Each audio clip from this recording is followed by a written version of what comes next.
2012-2013 eğitim öğretim döneminde okullarımızda Kur'an-ı Kerim ve Peygamberimizin hayatı dersinin seçmeli olarak müfredata konması yetersizliğine rağmen Cumhuriyet kuruluşundan bugüne kadar halkımız için yapılmış önemli bir adım olarak görüyoruz. Çünkü Müslüman halkımız öz evladını okullara gönderirken layık eğitim modeli çocuklarımızı yıllarca değerleriyle örtüşmeyen ve hatta dini değerleriyle çalışan bir eğitim programını enjekte ediyordu.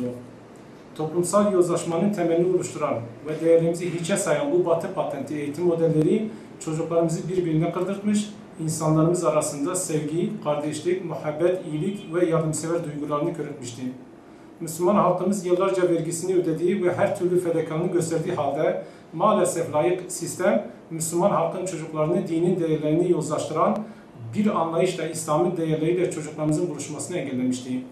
Yanlışın neresinden dönülürse kârdır misali.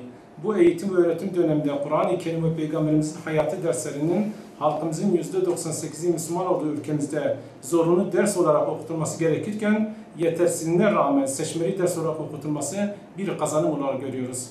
Milli Eğitim Bakanlığı bu iki dersin müfredatıyla Kur'an-ı Kerim'in evrensel mesajı ve Peygamberimizin hayatını en güzel bir örnek niteliğiyle çocuklarımıza buluşturulmalı.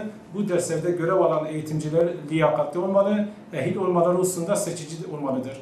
Öğretmen yetersizliğinin bahanesinin arkasına sığınılmamalıdır. Milli Eğitim Bakanlığı, Diyanet İşleri Başkanlığı'nın işbirliğiyle giderilerek bu derslerin etkili ve verimli bir şekilde öğretilmesi için gerekli hassasiyeti göstermelidir.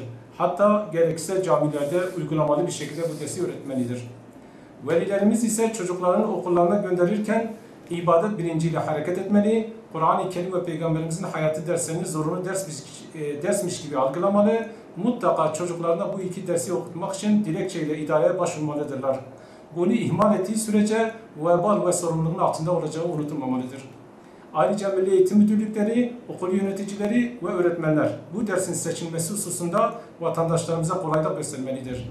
Kur'an-ı Kerim ve Peygamberimizin hayatı ve Arapça derslerini istemeyenlerden dilekçe almalıdırlar.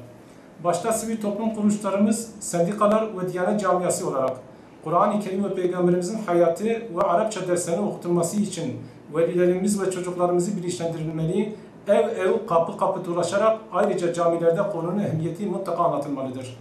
Bu dersin okutulması için duyarlı sivil toplum kuruluşları okul aile birliklerinde etkin bir rol almalıdırlar.